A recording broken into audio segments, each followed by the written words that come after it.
बिस्मिल्लाहिर्रहमानिर्रहीम।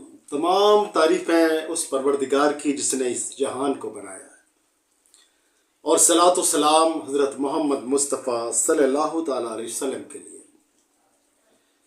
अस्सलाम वालेकुम दोस्तों, मैं आपका दोस्त डॉक्टर AK शेरवानी।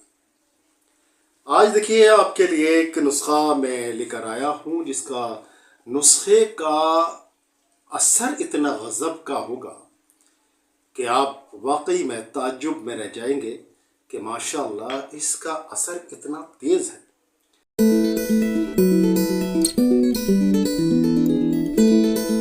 आपकी पाइल्स की परेशानी, आपकी बवासीर की परेशानी चाहे जितनी पुरानी हो, इस नुस्खे से इंशाअल्लाह दूर हो जाएगी। दोस्तों, अक्सर जो लोग होते हैं, जो पाइल्स के मरीज़ होते हैं, जो बवासीर के मरीज़ होते हैं, उनको ये राय दी जाती है कि ऑपरेशन करा लीजिए, ऑपरेशन करा के ये मस्से कटवा दीजिए और इसके बाद में आप ठीक हो जाएंगे। और ऑपरेशन के भी तरह तरह के तरीके, अलग अलग तरीके निकाल रखे हैं। एक तो गन बनाई है उन्होंने, वो गन ऐसी है वो कि वो गन इनस के अंदर आपके जो पखाने का मुकाम है उसके अंदर डाल दी जाती है, एक नली सी, और एक बोल्ट होता है उसके अंदर। वो इस तरह से मारते हैं तो वो आपके जो मस्से हैं अंदर के, वो इस तरह से उसके अंदर दब जाते हैं। और बड़ा ही ख़तरनाक और मतलब ये है कि बड़ी ख़तरनाक तरीके से वो किया जाता है। उसके बाद में इस तरह से वो खींच लेते हैं, वो मस्से टूट कर निकल जाते हैं। लेकिन दोस्तों, किसी भी तरह का कोई भी ऑपरेशन हो, चाहे गन वाला हो, चाहे वो छुरी और कांटे वाला हो, किसी भी तरह का ऑपरेशन हो, ये बवासीर का इलाज बिल्कुल भी नहीं है, कतई नहीं है। लिख कर रख लीजिए आप अपने पास में। और अगर कोई बवासीर का पेशेंट ऑपरेशन से ठीक हुआ हो तो मेरे सामने लेकर आइए आप। देखिए, एक होता है पाइल टॉक्सिन, या जिसको तिब की जुबान में कहा जाता है बवासीरी जहर। जब तक ये बवासीरी जहर आपके जिस्म के अंदर मौजूद है, तब तक आपका कोई भी ऑपरेशन सक्सेस नहीं हो सकता। और जब ये बवासीरी जहर आपकी बॉडी से ख़त्म हो गया, तब किसी ऑपरेशन की आपको ज़रूरत ही नहीं, क्योंकि ये जो मर्ज़ है ये खुद ब खुद ठीक हो जाएगा। तो दोस्तों, बवासीर के लिए हमने एक नुस्खा आपको पहले भी दे चुके हैं हम, जो बहुत ही गज़ब का है। और अब तक बाफज़िल खुदा उस परवरदिगार की मेहरबानी है, इनायत है, कि अब तक सैकड़ों मरीज़ उस नुस्खे से सेहतयाब हो चुके हैं, शिफायाब हो चुके हैं, ठीक हो चुके हैं, और दोबारा से उनको वो मर्ज़ कभी भी लाहक नहीं हुआ।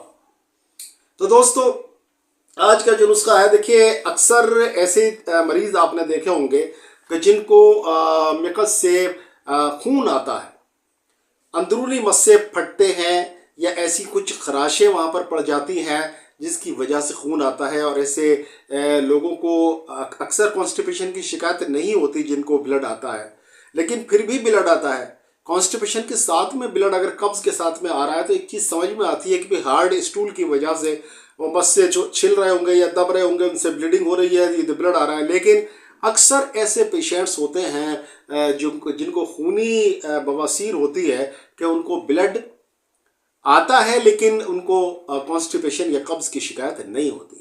तो दोस्तों, बहुत कुछ आपने यूट्यूब पर भी देखा होगा, बहुत कुछ आपने गूगल से, यहाँ से वहाँ से जानकारी हासिल की होगी, अगर आप मरीज़ हैं बवासीर के। लेकिन आज आपको ऑथेंटिक जानकारी दे रहा हूँ जो आपके हमेशा काम आने वाली है। एक नुस्खा मैंने दिया था, उसका मैं जिक्र बाद में करूँगा। आज एक नया नुस्खा मैं दे रहा हूँ जिनको पाइल्स की शिकायत है, जिनको खूनी बवासीर की शिकायत है, और खून बहुत आता है, बार बार आता है, और आप दवाई करते हैं तो रुक जाता है, लेकिन फिर से ब्लड आना स्टार्ट हो जाता है। तो आज इस नुस्खे को आप नोट फरमा लीजिए। नुस्खा थोड़ा सा बड़ा है, लेकिन इतना भी बड़ा नहीं है। 6-7 चीज़ें इसके अंदर मौजूद हैं, और उसको बनाने का तरीका अहम है। इसको बनाने का तरीका अहम है, उसको नोट करिएगा, पहले ध्यान से सुनिएगा। अगर ध्यान से सुनेंगे इंशाल्लाह तो नुस्खे को बना भी पाएंगे। तो देखिए, सबसे पहली चीज़ आपके है गंधक आंवला सार। यहाँ पर गंधक आंवला सार लेनी है आपको, और उसका जो वज़न है वो है 70 ग्राम। नोट कर लीजिए। आप जब भी मेरी वीडियो देखा करें तो साथ में अपने कागज़ और पेन ज़रूर रखा करें, ताकि उन चीज़ों को नोट कर लें, ताकि वीडियो बार बार आपको ना देखनी पड़े। तो क्या लेना है आपको? गंधक आंवला सार लेनी है 70 ग्राम। नोट कर लीजिए, लिख लीजिए। मग्ज़ निबोली नीम, यानी नीम के फल का गुठली जो होती है उसके अंदर का मग्ज, उसके अंदर का मग्ज लेना है आपको, यानी मींग लेनी है उसकी, वो लेनी है आपको 60 ग्राम। 60 ग्राम। रसौत, ये बनी बनाई भी मार्केट में मिल जाती है, लेकिन ये बस कैसी होती है मैं क्या बताऊँ आपको। ये जो रसौत है ये बनाई जाती है दारू हल्दी की लकड़ी से। दारू हल्दी की लकड़ी को पानी में जोश दिया जाता है और इस कदर जोश दिया जाता है कि उसका असर उसमें आ जाता है। उसके बाद में उसको छान लिया जाता है, फिर सुखाया जाता है। सूखने के बाद जो चीज़ बरामद होती है उसी को रसौत कहते हैं। तो ये रसौत भी आपको 60 ग्राम लेनी है।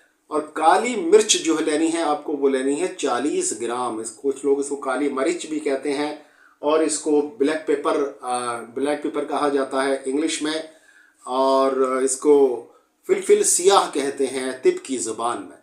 तो 40 ग्राम लेनी है। नौशादर ठीकरी, एक नौशादर ऐसी होती है जो ठीकरी की तरह दिखाई देती है, यानी कि जैसे एक घड़े का कोई हिस्सा टूटा हुआ हो, ऐसी इस तरह की चपटी ठीकरियाँ होती हैं, तो उसको नौशादर ठीकरी कहते हैं। तो ये लेनी है आपको 10 ग्राम। और कलमी शोरा लेना है आपको 10 ग्राम। और सुहागा खाम, यानी कच्चा सुहागा, इसको भूनना नहीं है, इसको बिरिया नहीं करना है, कच्चा ही रखना है। तो कच्चा सुहागा लेना है आपको 10 ग्राम। अब आती है बनाने की बारी। तो बनाने का जो तरीका है वो अहम है, इसको सुन लीजिए ध्यान से। देखिए, सबसे पहला जो स्टेप लेना है वो लेना है आपको गंधक आंवला सार को शुद्ध करने का। तो गंधक आंवला सार को शुद्ध करने का तरीका है, इसके लिए हमें आधा किलो दूध चाहिए, यानी 500 ml दूध चाहिए।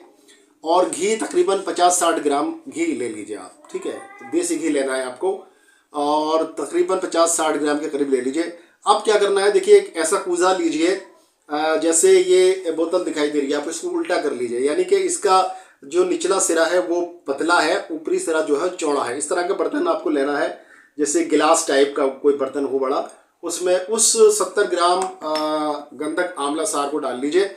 और डालने के बाद में आप इसमें घी डाल दीजिए, इतना कि गंधक आंवला सार जो है डूब जाए। तो इसको आप इसको आंच पर चढ़ा दीजिए, गर्मी इसको दे दीजिए, देनी स्टार्ट करिए, तो ये पिघल जाएगी। जब ये पिघल जाए तो 70 ग्राम दूध एक प्याले में लेकर रखिए और उस दूध के अंदर जब ये पिघल जाए तो ऐसे ही घी समेत उसमें लौट दीजिए। ये ठंडी हो जाएगी, ठंडी होकर ये जमकर टिकिया सी बन जाएगी। अब जब ये टिकिया सी बन जाए तो इसको निकालिए, फिर से तोड़िए और फिर से इसे घी में डालिए। घी में डालने के बाद में जब फिर से पिघलाइए, फिर उसके बाद में नया दूध लीजिए और नया घी लेना है, नया दूध लेना है, ठीक है। उसके बाद में गंधक वही रहेगी। तो आपकी गंधक पिघल जाए तो फिर से आप नए दूध में उसको डाल दीजिए।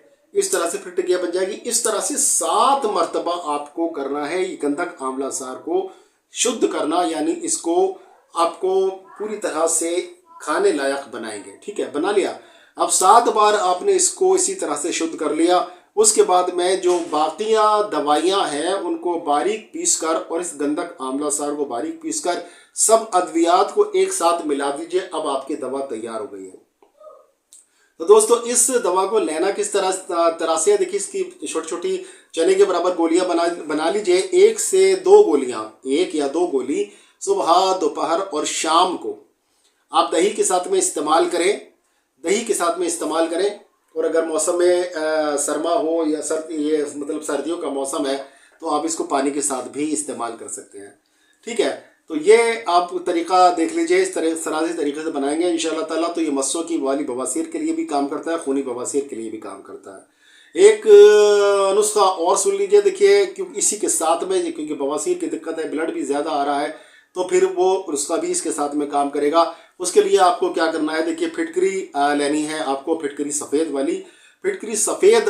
और इसकी फिटकरी सफ़ेद जो है, जिसको एलम भी कहते हैं इंग्लिश में, वो लेनी है आपको 50 ग्राम। इसके बाद रसौत लेनी है, वही रसौत जिसका भी मैं जिक्र किया था, वो भी लेनी है आपको 50 ग्राम। और एक गोदंती जो है भस्म लेनी है आपको 50 ग्राम। या इसको थोड़ा बनाना चाहें तो 10-10 ग्राम ले लीजिए। इसको अच्छी तरह से मिलाइए। मिलाने के बाद में आप एक 500 mg का कैप्सूल भर लीजिए और एक कैप्सूल सुबह, दोपहर, शाम 3 टाइम इस तरह से लें तो इंशाल्लाह ताला ब्लड भी बंद हो जाएगा और बाकी ये जो दिक्कतें हैं ये भी दूर हो जाएंगी। इसके अलावा देखिए, आप इसी को, ये दूसरा नुस्खा जो हमने बताया आपको गोदंती वाला, तो इसको आप घी में मिलाकर या मक्खन में मिलाकर थोड़ा सा और इसके मिक़द पे लगाएंगे तो इससे मस्से भी इंशाल्लाह ताला सूख जाते हैं। बाकी देखिए, हमने जो ट्रायल लिया था जिस मेडिसिन का, उसके बारे में आपको बहुत बार हमने बताया है कि उससे अब तक अल्लाह के शुक्र से सैकड़ों मरीज ठीक हुए हैं। और ऐसे मरीज ठीक हुए हैं जो कि ऑपरेशन भी करा चुके थे, सब कुछ करा चुके थे, हार गए थे, लेकिन अल्लाह का शुक्र है आज वो बिल्कुल ठीक है। उनको कभी दोबारा से परेशानी उनको नहीं हुई है, जबकि सालों बीत चुके हैं, कोई उनको दिक्कत कभी भी नहीं हुई है। तो वो नुस्खा भी हमने कई बार यूट्यूब पर डाला है। इसमें फिर मैं उस वीडियो का आपको लिंक दे दूंगा, उसमें आप वीडियो को देख सकते हैं। और देखिए, एक चीज़ मैं अर्ज कर दूं, आप इस नुस्खे को खुद तैयार करें, खुद बनाएं, खुद इस्तेमाल करें, और देखेंगे इंशाअल्लाह ताला हर नुस्खा बिल्कुल आपके लिए एक शिफा की कुंजी साबित होगा इंशाअल्लाह ताला। और लेकिन अगर आप से नहीं बनाया जाता है, या ऐसी जगह रहते हैं जहाँ पर जड़ी बूटियाँ नहीं मिलती हैं, या असली नकली का झोल झाल रहता है, या फिर अच्छी गुणवत्ता वाली या अच्छी क्वालिटी वाली चीज़ें आपको नहीं मिलती हैं, तब ये नुस्खे या तब ये बनी बनाई दवाई आप हमसे मंगा भी सकते हैं। उसके लिए हमने आपको नंबर दिया है। देखिए, वीडियो आपको अच्छी लगी हो, इन्फॉर्मेटिव लगी हो, आपके काम की हो, तो इसको लाइक ज़रूर दीजिए और सब्सक्राइब कर लीजिए, ताकि हम आपसे जुड़े रहें और आपको इसी तरह से बहुत प्यारे प्यारे नुस्खे मिलते रहें। दोस्तों, बेल आइकन ऑन कर लीजिए, ताकि हम जब वीडियो अपलोड करें तो आपको पता चल जाए। तो दोस्तों, मिलते हैं फिर इंशाल्लाह ताला। इजाज़त दीजिए अपने भाई को, फिर मिलेंगे इंशाल्लाह ताला किसी बीमारी का बहुत ही अच्छा सा इलाज लेकर, बहुत ही अच्छा सा इलाज लेकर। तब तक के लिए अपने भाई डॉक्टर शेरवानी को इजाज़त दे दीजिए। अस्सलाम वालेकुम।